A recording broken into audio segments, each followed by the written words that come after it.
episode of Hero Comics. Best and worst, because my computer's down. Current computer's down. I have to basically improvise a bit. This review will have spoilers. Iron Man 3 review will have spoilers in it, just to let you know. So that's out of the way. The ending to Iron Man 3 was as bad as the ending to Dark Knight Rises was good. And the reason I'm making this comparison was apparently Iron Man 3 was trying to do what Dark Knight Rises was doing, was in the series, in that franchise, which was like one of the greatest Marvel franchises I've ever seen. They were trying to say, the hero's done, and I'm like, okay.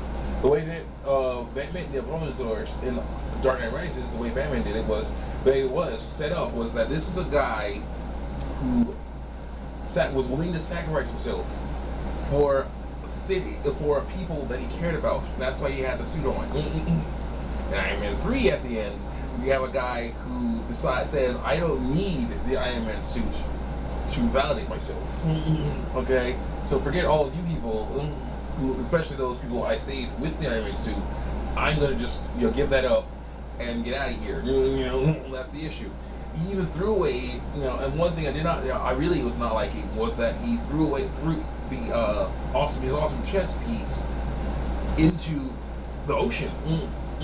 Okay, he and then he did get the operation to get all the shrapnel out. I don't know how the operation worked at all because not like they had no technology or anything, as far as I know.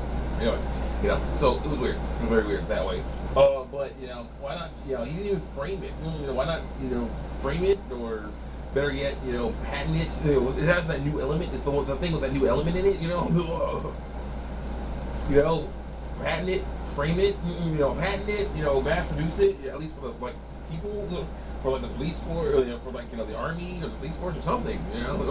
Do something. The thing is, it was Iron Man 3 ended on the worst possible note. Well, one of the worst possible notes it could have. Batman and Dark Knight ended on an okay note, pretty crazy note, but at least it was like there was an apprentice, there's someone else that could pick up the thing. At this point, we're down. It's like we're down in Iron Man suit. It's not fun. They're gonna need all the Iron Man tech they can get, okay? Because they seem to have forgotten. There were a few things that they forgot that were forgotten in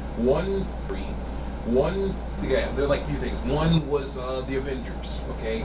And the weird thing about that was that he even talks about how he, did stuff in New York. Well, in some ways, nothing's been the same as just New York, And I've been having nightmares. I can't sleep. He's like, freaking out. Now, the issue with him freaking out, I kind of understand him freaking out about certain things, like say, nearly dying, things like that. I can understand that. Wanting to protect those you love, I can understand that. But actually getting the anxiety attack, having to use, hyperventilating, needing to use a paper bag, they're like, or basically that's what, he was just shy of doing that. That's the issue with him in this movie. I'd rather he just be annoyed and angry and not wanting to, being more dramatic. That would have been fine with me, That would have been fine with me, and I really wish they had done that.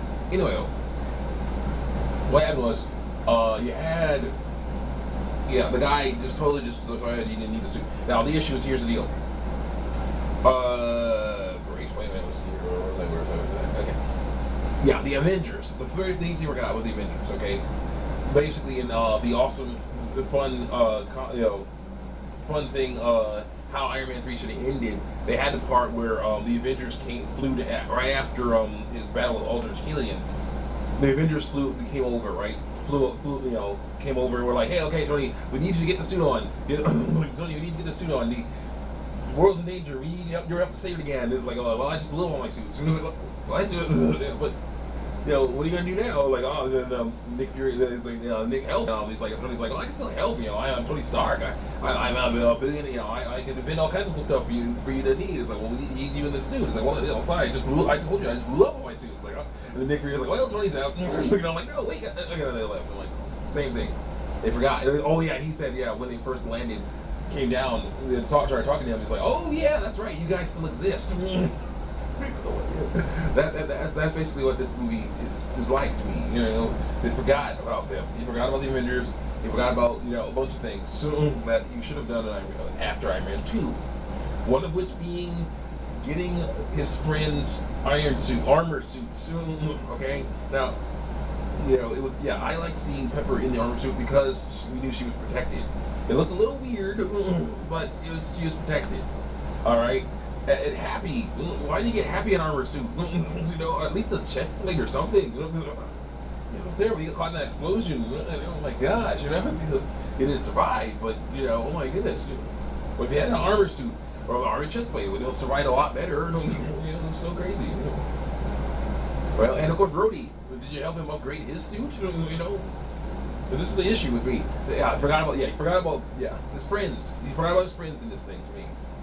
And third, also we forgot about the arms race. There was an arms race. In Iron Man 1, you started off with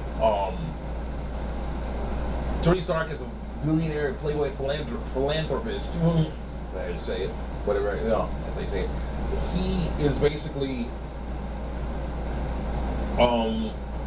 learning about, he basically just living, making weapons, right? His company's making weapons, and he doesn't really care. He doesn't really care about it so much. He's just living off the money from that. Just living it up off the money from that. But then he gets captured by some losers, sees that these guys have stolen his weapons and are using them on innocent civilians, and he finally is like, you know what?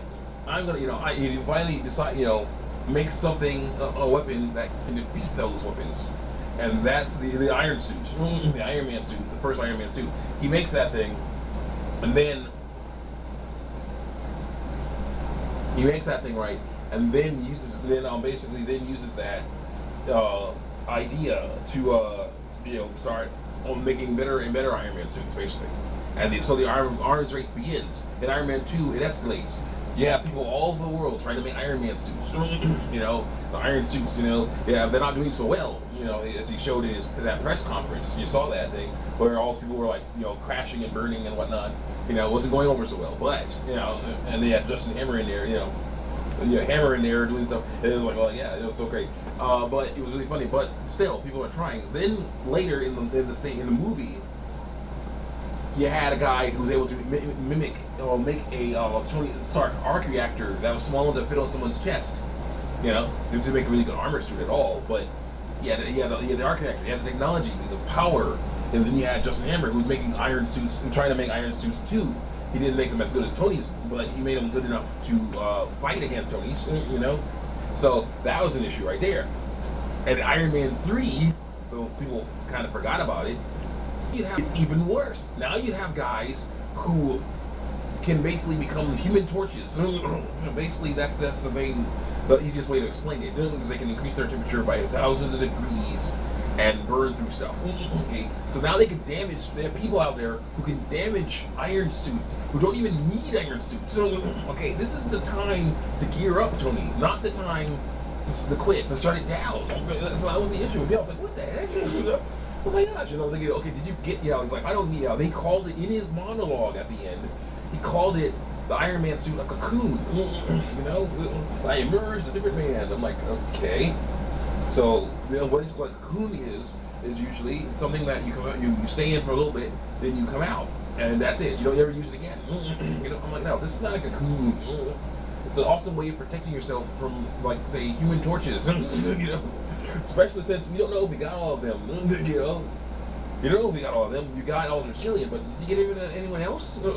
Then there's another issue. People are still making armored suits. Okay, people making armored suits. What about the Crimson Dynamo? What about the Beetle? What about this one guy who basically was in the main antagonist were Fantastic Four movies, which I thought were okay. He in his original comic book stuff, he made an iron suit. Whereas come on, this is like, he made an iron suit, and he's like an arch enemy. He's a big enemy. He's the boss. He's a boss in an iron suit. Okay, come on, guys. This is the Tony. You're gonna need to step it up here. Also another thing. One thing that I like that was not in Iron Man 3, like Rather Media said about Star Wars Episode 3, things that were not. We like things that were not in the movie. I like things that were not in Iron Man 3. One of those things was the Ten Rings organization. Okay, the Ten Rings organization was not in Iron Man 3, and so that means the real Mandarin. Okay, the Mandarin.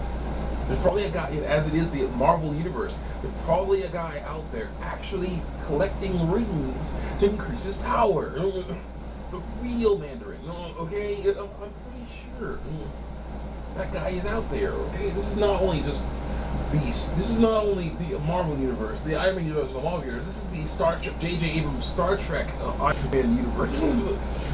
So I'm like, no. He's gonna happen. It's gonna happen, okay? There's all kinds of stuff out there that you need to gear up for, all right? And then there's the issue of the Human Torches. Let's keep it a little bit more local here. The Human Torches, the guys from AIM, the movie's version of Extremis, okay?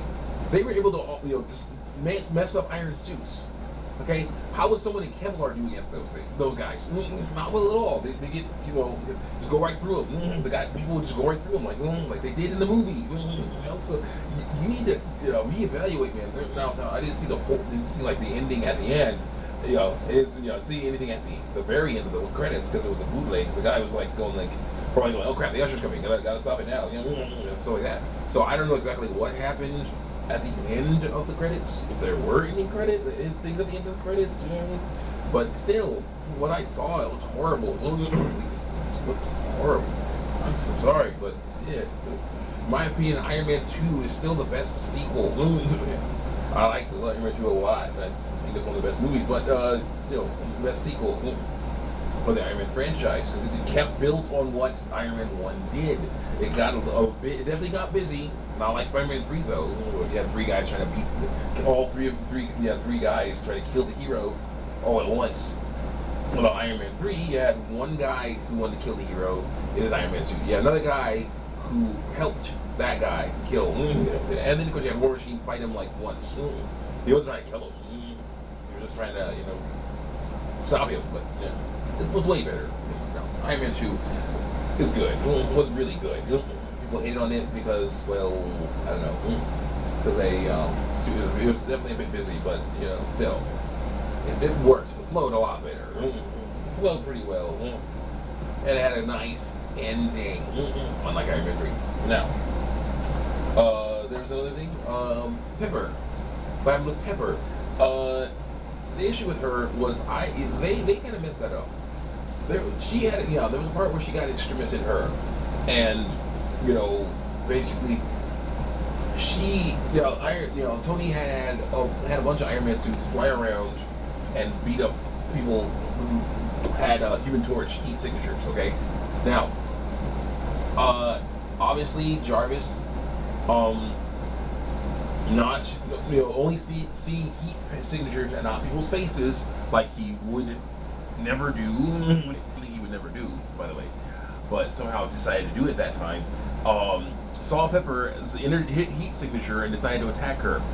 And then Tony's like, no, Tony, no, Jarvis, she's not an enemy. And, oh no, my earbud thing is like 5 feet away. It's gonna be too late somehow. I'm like, yeah, right. And so then I'm like, okay. Basically, what should have happened was, it started off great because what happened was the thing flew at her. She did some sort of tiger uppercut or something. And punched right through it, or some kind of flip kick or something like that. I'm like, okay, where did she learn to do that? I didn't see any, backstory of her knowing any martial arts, gymnastics. How does she know how to do that? Then there was the, or I didn't see a montage of her being trained by other Human Torch people on how to, do cartwheels and flips and whatnot. I didn't see that. No, Tony should have taught her how to use Iron Man suit, giving her one of her own, but still, it's just kind of weird because basically then it's like she throws a tank missile, she clonks Aldrich Killian, who's trying to go after Tony, on the head with a pipe. So I'm like, well, that set her off fine because that hurt him actually because now she has super strength because that's what the Extremis in this movie does. It makes you heat up really hot and turn you into a Human Torch.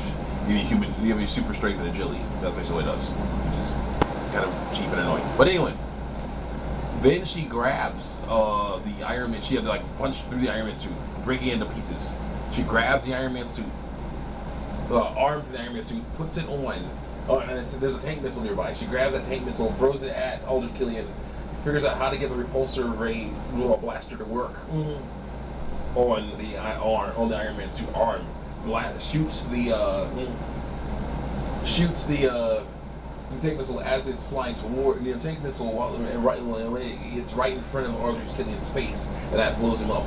So I go, okay, wow, she did stuff. Unfortunately, we don't see her again. I'm like, is she okay? They get the assurance out of her. Is she joining you? There was a lot of things left unsaid.